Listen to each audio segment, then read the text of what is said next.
Assalamualaikum warahmatullahi wabarakatuh. Yang saya hormati Bapak Ibu dosen penguji, semoga selalu dalam keadaan sehat dan selalu dalam lindungan Tuhan.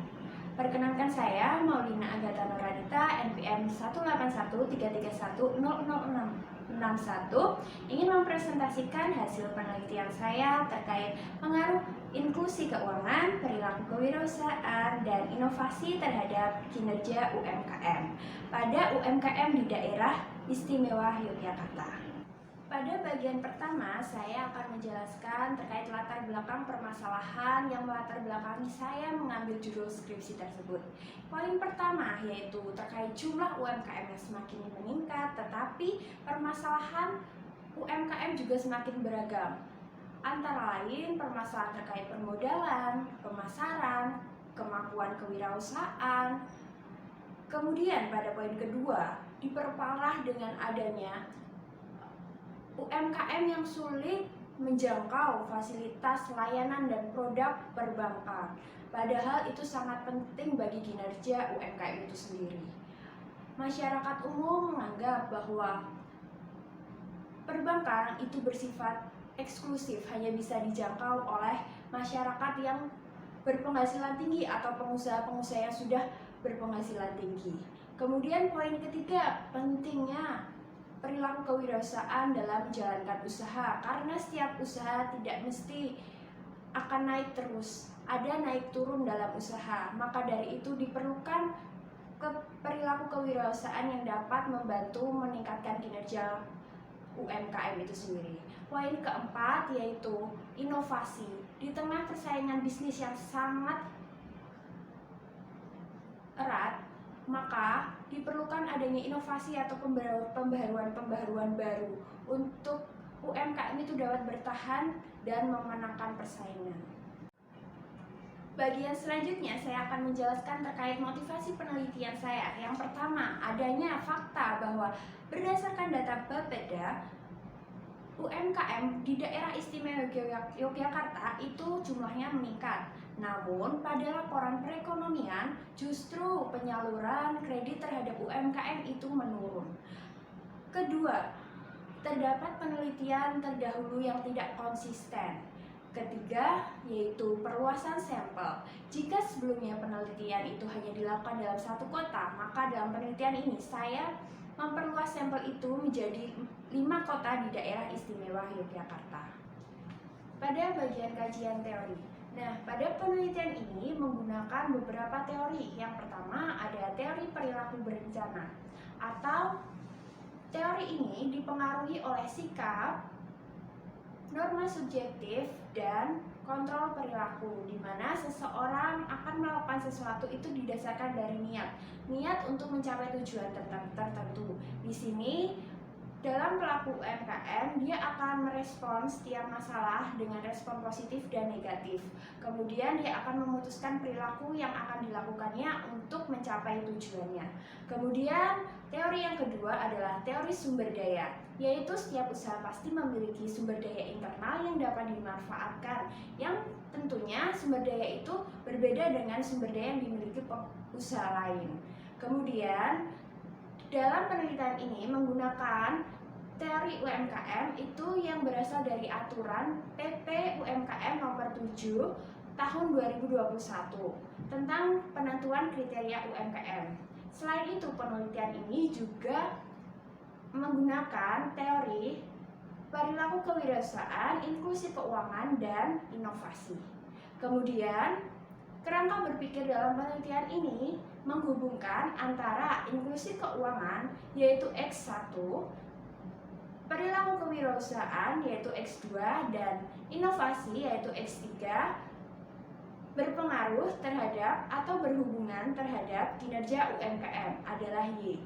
Pada bagian metode penelitian, penelitian ini dilaksanakan pada bulan Desember 2021 sampai dengan bulan Februari 2022.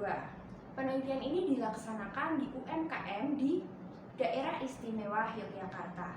Kemudian Penelitian ini menggunakan metode purpose sampling, yaitu dengan kriteria yang pertama, UMKM yang berada di wilayah Daerah Istimewa Yogyakarta yang berdiri minimum 1 tahun. Kemudian UMKM yang sudah menggunakan atau memanfaatkan produk dan layanan perbankan. Kemudian data yang digunakan dalam penelitian ini adalah data primer, yaitu dengan menyebarkan kuesioner kepada pelaku UMKM secara offline dan online berikut. Penelitian ini menggunakan 120 sampel dari pelaku UMKM di wilayah Daerah Istimewa Yogyakarta. Kemudian 97% dari pelaku UMKM adalah termasuk UMKM. Kemudian dari hasil uji statistik deskriptif diperoleh hasil bahwa seluruh variabel memiliki standar defisiensi lebih kecil daripada nilai min. Itu berarti penyimpangan datanya rendah dan berarti data sudah terdistribusi secara merata. Pada bagian selanjutnya yaitu hasil uji kualitas data. Yang pertama, uji validitas. Pada variabel inklusi keuangan terlihat bahwa p-value terlihat sebesar 0,0000, itu berarti lebih kecil daripada 0,05. Hal tersebut menyatakan bahwa seluruh butir pertanyaan dalam variabel inklusi keuangan itu dinyatakan valid untuk diujikan. Kemudian hal sama itu juga berlaku pada variabel perilaku kewirausahaan, inovasi, dan kinerja UMKM. Kemudian hasil uji reliabilitas, yaitu terlihat bahwa nilai Kronberg's alpha-nya itu lebih besar daripada 0,70. Nah, hal ini menyatakan bahwa seluruh instrumen penelitian itu dinyatakan reliable atau layak untuk diujikan. Kemudian pada hasil analisis regresi linear berganda, pada tabel tersebut menghasilkan bahwa variabel inklusi keuangan, variabel perilaku kewirausahaan, dan variabel inovasi memiliki nilai signifikansi di bawah 0,05. Hal ini berarti ketiga variabel tersebut dinyatakan berpengaruh positif terhadap kinerja UMKM. Selanjutnya, hasil uji hipotesis. Yang pertama, hasil uji F. Hasil uji F pada tabel tersebut menunjukkan nilai F sebesar 61,160 dan memiliki nilai signifikansi sebesar 0,0000, yaitu masih di bawah 0,05.